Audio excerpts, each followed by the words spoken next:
Ongozwa naye naibu kamishna wa kaunti eneo la Naivasha Josiah Odongo kimenasa shehena ya bangi yenye thamani ya zaidi ya shilingi milioni 3.5 na kuiteketeza kwenye msururu wa operesheni dhidi ya ulanguzi huo eneo hilo. Mwandishi wetu Willy Dennis Njiru na taarifa hii.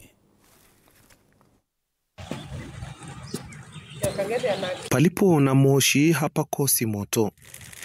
Walakini moshi huu ungalivutwa na waliolengwa na walanguzi, huenda ungalikuwa na athari kubwa kwa waraibu wake. Utawala wa ukanda ukiridhika na kutiwa mbaroni kwa washukiwa. Tumechukua hatua ya kuchoma hizo bangi zote kwa sababu ni kiasi kubwa sana cha bangi ambayo ingeenda kwa mikono ya raia. Bangi hiyo iliyodhamiriwa kuwa ya zaidi ya shilingi milioni 3.5 ilinaswa kwenye mtaa wa Kayole ikisambazwa kisiri kabla ya polisi kudokezewa na kuchukua hatua. Hatuna shaka na hiyo, lazima ilikuwa nalenga watoto wetu. Kwa hivyo kitendo ambacho tumefanya leo imezuia, imekinga vijana wetu, imekinga wanayouth wetu, sababu mara nyingi wanayouth ndio sana wanapatikana kwa hii shida. DCC Odongo akieleza kuwa uraibu wa bidhaa hii umechangia pakubwa kudorora kwa hali ya usalama, kwani wengi wa watumizi wake huelekezewa maovuni na athari zake. Ni hatari kwa jamii yetu,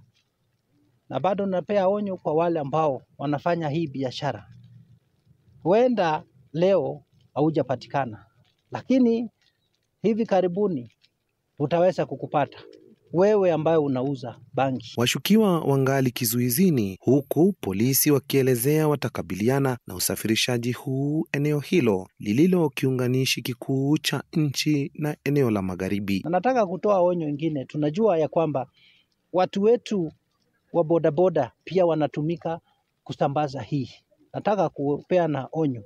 Tutakuwa wakali sana kwa bodaboda wetu ambao wanatumika kusambaza bangi katika sub-county yetu ya Naivasha. Na tutaendelea na vita hivi kwa ushirikiano na wananchi.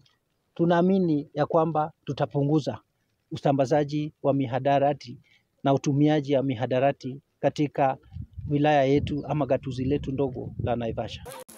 Willy Dennis Njiru, TV47, Naivasha. Tuangazie mengine. Inspekta Jenerali wa polisi Douglas Kanja